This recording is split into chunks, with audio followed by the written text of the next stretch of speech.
કાલનો સૂરજનારાયણ ઉગે અને કાલનો સૂર્યનો અસ્ત થાય ઈ પેલા તારા કપાળમાં હોકી મારનાર અંગ્રેજ ગોલાને આ જગતના ચોકમાં જીવતો રહેવા દો. હું ભગતસિંહ નહીં થયો. બીજા દિવસે અંગ્રેજ અધિકારીનો બંગલામાંથી બહાર નીકળવું, ભગતસિંહ બગીચામાં છુપાણા હતા, એની રિવોલ્વરમાંથી ગોળી છૂટવી. અંગ્રેજ અધિકારીને ભડાકે દીધો. છાપું વાંચતા વાંચતા ભગતસિંહનો બાપ સરદાર કિશનસિંહ ભગતસિંહની માં વિદ્યાપતિ કૌરને બોલાવીને એટલું કહે છે, સાંભળ્યું કે શું કે આ ખૂનમાં મને ભગતનો હાથ હોવાની શંકા છે. અને રોટલા ઘડતી ઘડતી સરદાર ભગતસિંહની માં બોલી છે, સરદાર તને શંકા છે પણ મને પૂરેપૂરી ખાતરી છે કે મારું ધાવણ ધાવનાર ભગતસિંહ હોય, બીજો કોઈ નહીં.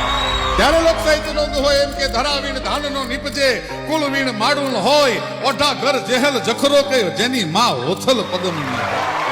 અરે મનહર મુખે માનુની અને ગુણિયલ હોય ગંભીર, ઈણ કુખે નીર નીપજે ઈ તો વંકડ મુછાવી.